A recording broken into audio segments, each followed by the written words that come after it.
लेकिन चाहे जैसे फल की प्राप्ति नहीं होती। जब चाहे जैसे फल की प्राप्ति नहीं होती तो आदमी भ्रमित हो जाता है, अपने रास्ता से भटक जाता है। जरूर कोई न कोई ऐसी शक्ति है जो हमें सुख दुख देता है।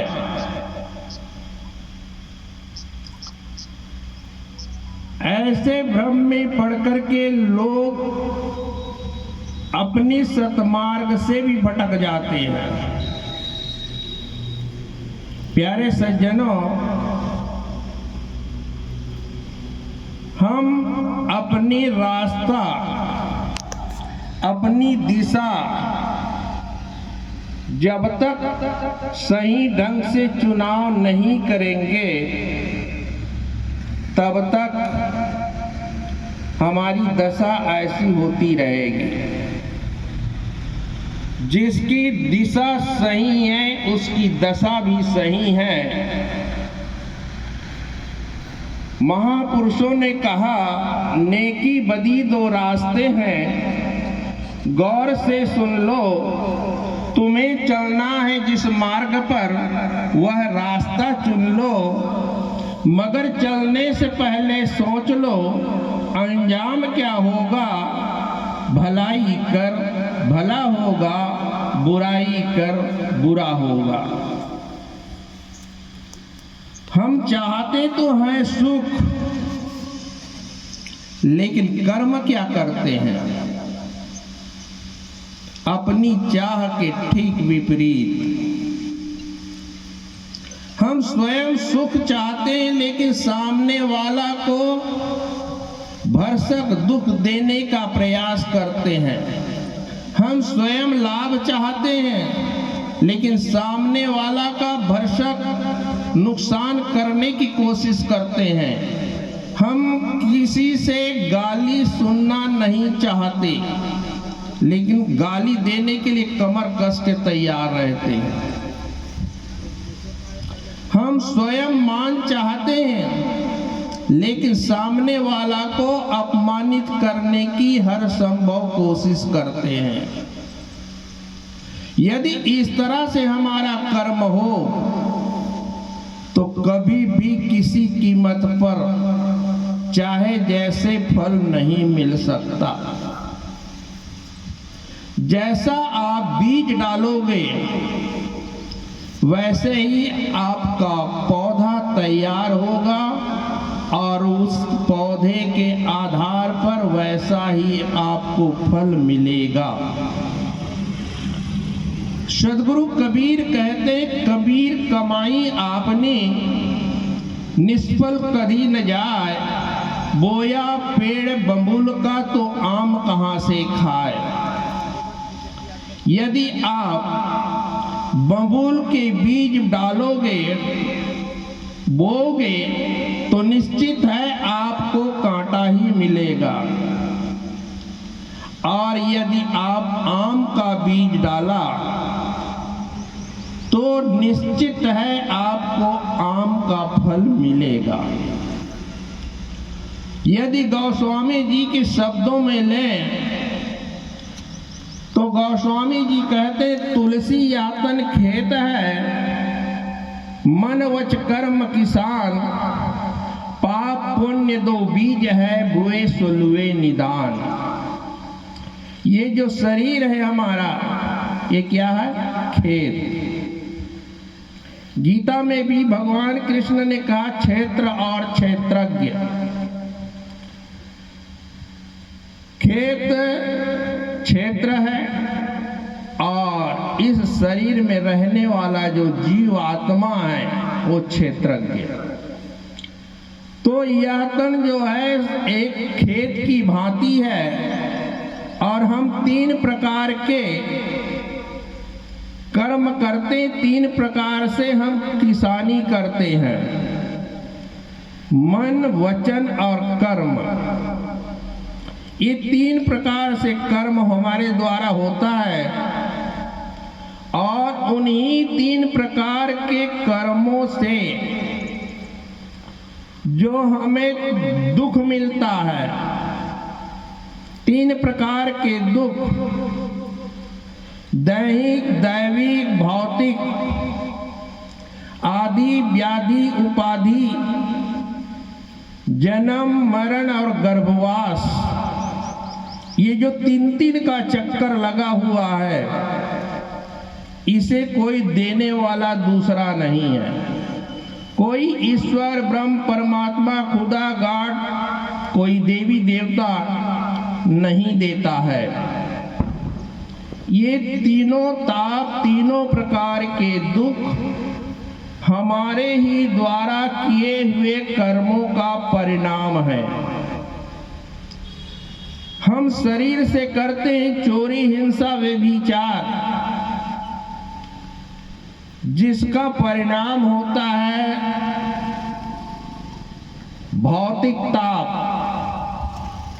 यानी दूसरे प्राणियों के द्वारा जो कष्ट क्लेश मिलता है, वो हम पहले अपने शरीर से जो कर्म करते हैं, चोरी, हिंसा, व्यभिचार के द्वारा।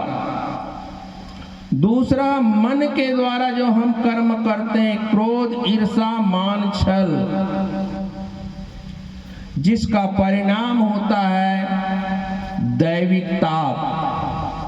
दैविक ताप कहते तत्वों के द्वारा जो हमें सुख दुख मिलता है,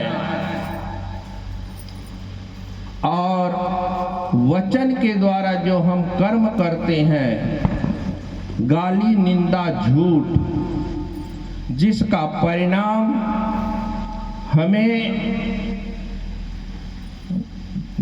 दैहिक ताप मिलता है। शरीर में फोड़ा, फुंसी, जर, बुखार, टीबी, कैंसर जितने भी होते हैं, ये हमारे वचनों के द्वारा किया हुआ कर्म का परिणाम है। दुनिया में ऐसी कोई शक्ति नहीं जो आपको जबरदस्ती दुख देता हो, और कोई ऐसी शक्ति नहीं जो आपको दुख देता हो, सुख देता हो। किसी को सुख दुख देने की क्या जरूरत पड़ी है? हमारे जितने भी हिंदू शास्त्र लीजिए, चाहे किसी भी संप्रदाय लीजिए, चाहे मुसलमान ही क्यों ना, ईसाई क्यों ना हो, सबका एक मत है, जैसा कर्म करोगे वैसा उसका फल भोगोगे। मुसलमान भी मानते हैं जिस समय कयामत होगी, कयामत कहते हैं महाप्रलय, तब कहते हैं कि खुदा अर्श के फर्श पर बैठ करके नेकी और बदी का हिसाब करेंगे। वैसे ही हमारे हिंदू शास्त्रों में भी है, कर्म फल भोगना पड़ेगा। तो कहने का मतलब है हर मजहब ये स्वीकार करते हैं, हम जो भी करेंगे अच्छा और बुरा, उसका फल हमें मिलेगा। और यदि आपने एक बीज डाला है तो उनका कई गुना हो करके परिणाम आएगा। जैसे आप आम का बीज डाला, एक बीज आप बोते हैं और समय आने पर उस पेड़ में हजारों की संख्या में फल लगता है। इसी तरह से गेहूं है, धान है, मूंग मसूर है, एक बीज यदि आप डालते हैं और जब पेड़ तैयार होता है तो 200-250 उसमें दाना आते हैं। तो अच्छा हो या बुरा हो, जो भी आप बीज बोओगे उसके कई गुना हो करके आपको वापस आएगा। गोस्वामी जी कहते हैं पाप पुण्य 2 बीज है, वो बीज क्या है? पाप और पुण्य, शुभ और अशुभ, अच्छा और बुरा। जैसा आप कर्म करोगे वैसा उसका परिणाम आएगा। यदि आप जीवन में सुख चाहते हैं तो दूसरे को सुख पहुंचाइए, मान चाहिए तो दूसरे को और सम्मान दीजिए, लाभ चाहते हैं तो धन लुटाइए। कहने का तात्पर्य है जैसा हम करेंगे फिर हमें चाहने की जरूरत नहीं है, वो स्वयं वापस आएगा। यदि किसी ने जमीन में अपने खेतों में धान का बीज बोया और धान का बीज बोने के बाद हम सोचे कि नहीं, धान की जगह हमें चना मिले, गेहूं मिले, तो संभव नहीं। यदि गेहूं चाहिए, चना चाहिए तो बीज बदलना पड़ेगा। ठीक इसी तरह से हम अपने जीवन में यदि गलत कर्म करते हैं, बुरा कर्म करते हैं और उसके बदौलत चाहे अच्छा फल मिले तो कदापि नहीं हो सकता है। इसीलिए कहा नेकी करोगे तो नेकी मिलेगा, बदी करोगे तो बदी मिलेगा। तो गोस्वामी जी के शब्दों में कहा ना, तुलसी यातन खेत है, मन वच कर्म किसान, पाप पुण्य दो बीज है, बुए सो लुए निदान। कर्मों को अपने सुधारोगे भाई, तुम पर जुर्म है ना ईश्वर खुदाई। राजा के कानून से बचा रहे तो जीव, सो राजा क्या करेगा, ब्रह्म ईश जग पीव।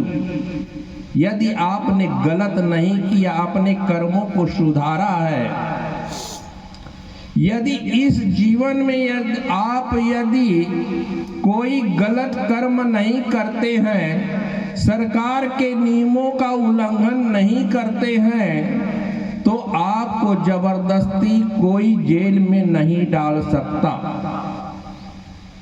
और यदि आप गलत किया है तो कोई आपको बचा भी नहीं सकता। ठीक इसी तरह से हम जो भी करते हैं, जिसे हम राजा मानते हैं, परमात्मा कहते हैं, ईश्वर ब्रह्म परमात्मा